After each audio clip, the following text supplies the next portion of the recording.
Hello guys, ये अपना second lecture है रिलेशन एंड फंक्शन का। अगर आपने फर्स्ट लेक्चर नहीं देखा है तो ऊपर मैं आई लिंक में उसका लिंक दे दूंगा, आप जाके देख लेना। अगर ये लेक्चर्स आप सीरियल वाइज देखते हैं, number 1, number 2, number 3 so on, तो आपका हर एक कॉन्सेप्ट जो है वो क्रिस्टल क्लियर हो जाएगा हर एक चैप्टर का। ठीक है, तो आप सीरीज से देखें सारे वीडियोस को। अगर वीडियोस अच्छे लग रहे हैं तो वीडियोस को लाइक करें, चैनल को सब्सक्राइब करें और अपने फ्रेंड्स के साथ शेयर करें ताकि उनको भी बेनिफिट मिले। अपने जो जो टॉपिक कवर होते जाएंगे, साथ साथ में अपन 2024 के जो अभी बोर्ड एग्जाम हुआ है उसमें जो भी क्वेश्चन पूछे गए उन टॉपिक से वो साथ साथ कवर करेंगे अपन। ठीक है, ताकि आपको आइडिया आए कि बोर्ड एग्जाम्स में कैसे क्वेश्चन पूछे जाते हैं और टॉपिक की क्लैरिटी भी आपकी उससे बढ़ेगी। चलिए स्टार्ट करते हैं। फर्स्ट है अपना इक्विवेलेंस क्लास। इक्विवेलेंस क्लास में क्या है, consider a set A and a relation R on set A. तो अपने को पता है क्लास 12th में अपन पढ़ते हैं जो रिलेशन, वो है रिलेशन ऑन सेट ए। कोई भी सेट पे अपन एक रिलेशन डिफाइन करते हैं, मतलब क्या है वो अब मैं बता चुका हूँ फर्स्ट लेक्चर में। आप अगर नहीं देखा है फर्स्ट लेक्चर तो जाके देख ले, यहाँ पे ना ऊपर आई बटन में आपको लिंक मिल जाएगा। अपन यहाँ पे जो रिलेशन डिफाइन करते हैं वो क्या करते हैं, relation on a set. Next है equivalence class is defined of an element of set A. जिस सेट ए पे अपन मान लो सेट ए लिया अपन ने, उस पे अपन कोई रिलेशन डिफाइन कर रहे हैं, तो इक्विवेलेंस क्लास जो होती है उस सेट ए के किसी एलिमेंट की निकालते हैं अपन। ठीक है, suppose small a belongs to capital set A. Next है अपना equivalence class of an element small a is denoted by. अपन क्या करते हैं, स्मॉल ए जो है कोई एलिमेंट है कैपिटल सेट ए का, तो अगर उस स्मॉल ए का अपने वो इक्विवेलेंस क्लास निकालनी है तो उसको अपन डिनोट करते हैं, स्मॉल ए लिखते हैं और उसको अपन कवर कर देते हैं किससे, स्क्वायर ब्रैकेट से। क्लियर है ये चीज। चलिए नेक्स्ट अपन बात करते हैं, equivalence class of small A will be A set. मतलब किसी एलिमेंट पे जो इक्विवेलेंस क्लास होती है बेसिकली वो एक सेट होती है। देखो अभी आपको एक कहानी लग रही होगी ना, अभी अपन इसके एग्जांपल्स लेंगे ताकि आपको और क्लियरिटी आएगी। ठीक है, चलिए नेक्स्ट पॉइंट अपना, equivalence class of element a is set of all b's such that a is in relation with b. Clarity के लिए अपन कुछ एग्जांपल्स ले लेते हैं। जैसे एग्जांपल 1 की मैं बात करता हूं, तो देखो यहाँ पे सेट ए अपन ने डिफाइन कर दिया, उसके एलिमेंट्स है अल्फा, बीटा एंड गामा। ठीक है, consider a relation R on set ए।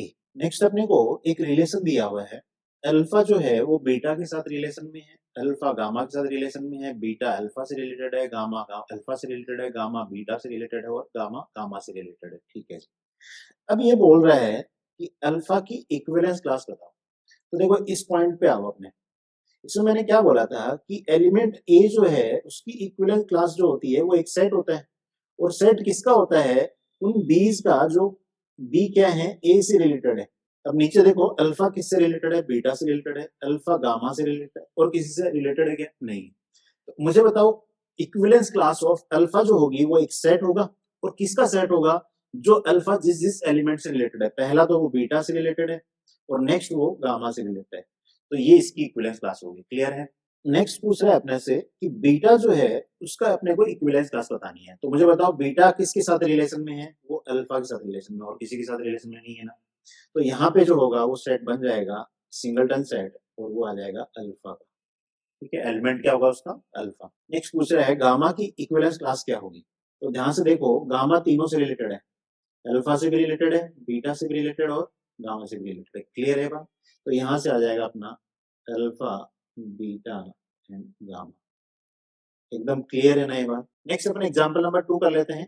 देखो एग्जांपल नंबर 1 में अपन ने जो लिया था रोस्टर फॉर्म ली थी रिलेशन की।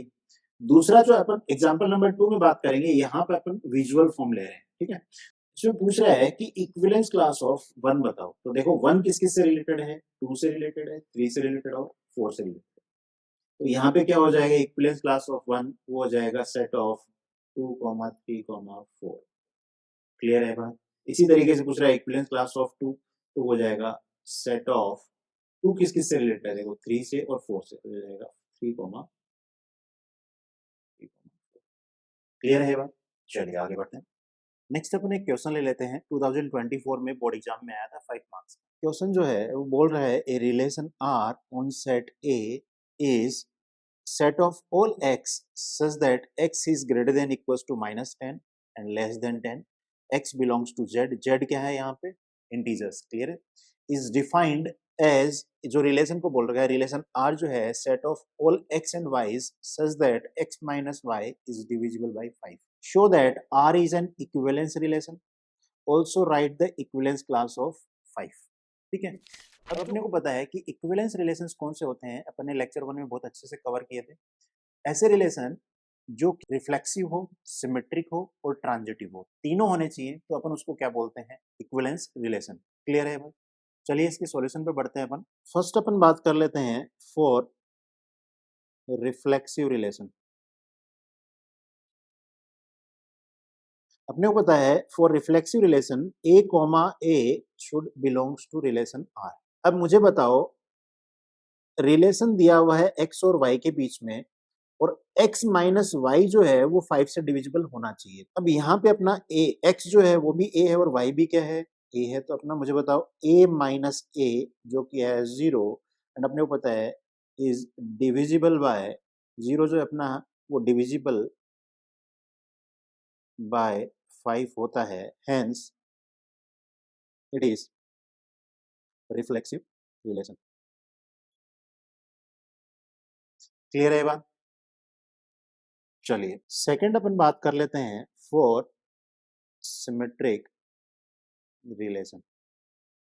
सिमेट्रिक रिलेशन के लिए अपने को पता है if A comma B belongs to R, मतलब क्या हुआ, means A minus B is divisible by 5। देखो अपने क्वेश्चन में बोल रखा है कि x और y आपस में रिलेशन में कब होंगे, जब x माइनस वाई जो है मेरा डिविजिबल है किससे, 5 से। क्लियर है बात? तो a कोमा बी अपन बोल रहे हैं कि रिलेशन में, इसका मतलब क्या हुआ, a माइनस बी जो है वो डिविजिबल होगा किससे, 5 से। दिस इंप्लाइज दैट, मुझे बताओ अगर a माइनस बी 5 से डिविजिबल है, तो क्या b minus a is also divisible by 5? होगा कि नहीं है? ध्यान से देखो, अगर a माइनस बी मेरा 5 से डिविजिबल है, तो क्या मेरा a माइनस बी को मैं ये भी तो लिख सकता हूँ minus of b minus a। अगर मुझे बताओ ये वाली क्वांटिटी 5 से डिविजिबल है, तो ये वाली क्वांटिटी भी क्या होगी, 5 से डिविजिबल होगी कि नहीं? तो यहाँ से अपन बोल सकते हैं कि b comma a belongs to r, hence it is symmetric relation. Clear है ना? ये फर्स्ट लेक्चर में अपन ने पढ़ा था ये चीज कि अगर for a relation to be symmetric, अगर a कोमा b रिलेशन में है तो b कोमा a को भी क्या होना पड़ेगा, रिलेशन में होना पड़ेगा, और यहाँ पे b कोमा a रिलेशन में है, तो ये क्या हो जाएगा, अपना सिमेट्रिक रिलेशन हो जाएगा। क्लियर है ना ये चीज? चलिए नेक्स्ट अपन थर्ड देख लेते हैं फॉर ट्रांजिटिव रिलेशन। अपन बोल रहे हैं if a comma b belongs to r and b comma c belongs to r। इसका मतलब क्या हुआ, this implies that a minus b is divisible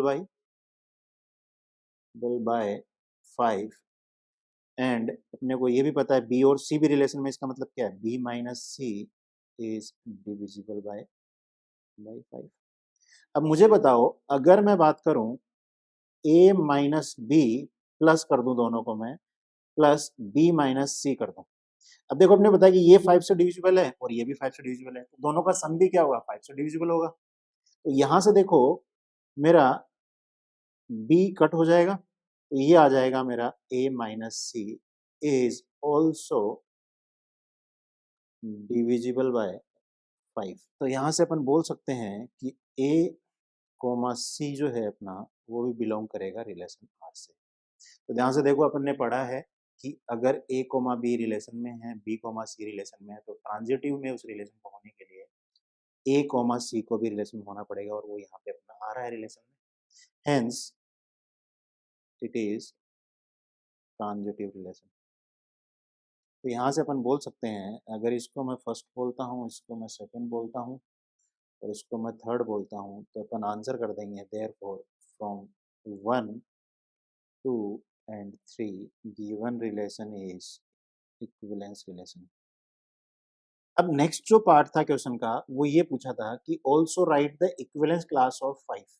तो यहाँ से बोल देंगे अपन फॉर इक्विवेलेंस क्लास ऑफ 5, तो बोल देता हूँ let 5 comma X belongs to R, और जो x है मेरा वो किससे बिलोंग करेगा, सेट ए से। क्वेश्चन में ध्यान से देखो, अपन ने क्या किया था, सेट ए पे ही अपन ने डिफाइन किया था रिलेशन। ठीक है, तो यहाँ से मैं बोल सकता हूँ this means 5 minus x is divisible by 5, क्योंकि अपने को बोला है कि x और y रिलेशन में कब होंगे, जब x माइनस वाई क्या होगा अपना 5 से डिविजिबल होगा। तो 5 और x रिलेशन में कब होंगे, जब 5 माइनस एक्स क्या होगा डिविजिबल बाय 5। तो यहाँ से मैं बोल सकता हूँ दिस इम्प्लाइज दैट जो x है उसकी क्या क्या वैल्यूज होंगी जिससे 5 माइनस एक्स क्या हो डिविजिबल हो 5 से। तो मुझे बताओ x कहाँ से कहाँ वेरी करेगा, जो सेट x जो है मुझे बताओ, जो सेट है a उसमें x जो है -10 से कहाँ तक जा रहा है, 10 तक जा रहा है। तो x की कौन कौन सी वैल्यूज के लिए, तो x की एक वैल्यू में -10 ले सकता हूँ, ठीक है। दूसरी और क्या होगी -5 हो सकती है, थर्ड क्या होगी 0, और उसके बाद में अगली क्या हो जाएगी 5 एंड देन हो जाएगी 10। तो यहाँ से मैं बोल सकता हूँ कि इक्विवेलेंस क्लास ऑफ 5, तो मुझे बताओ 5 किस किस से रिलेटेड होगा, वो होगा -10 से, -5 से, 0 से, 5 और 10 से। तो इसको अपन इसको सेट बना के लिख दें तो अपन शॉर्ट में लिख सकते हैं इसको +-10 +-5 एंड 0। क्लियर है ये बात? तो ये अपना आंसर हो जाएगा यहाँ से। क्लियर है ना ये बात? चलिए यहाँ अपना वीडियो फिनिश होता है, मिलते हैं नेक्स्ट वीडियो में। नेक्स्ट वीडियो में अपन क्लासिफिकेशन ऑफ फंक्शंस की बात करेंगे। अगर वीडियोस अच्छे लग रहे हैं तो चैनल को सब्सक्राइब करें, वीडियोस को लाइक करें, अपने फ्रेंड्स के साथ शेयर करें ताकि उनको भी बेनिफिट मिले। मिलते हैं नेक्स्ट वीडियो में, टिल देन बाय बाय।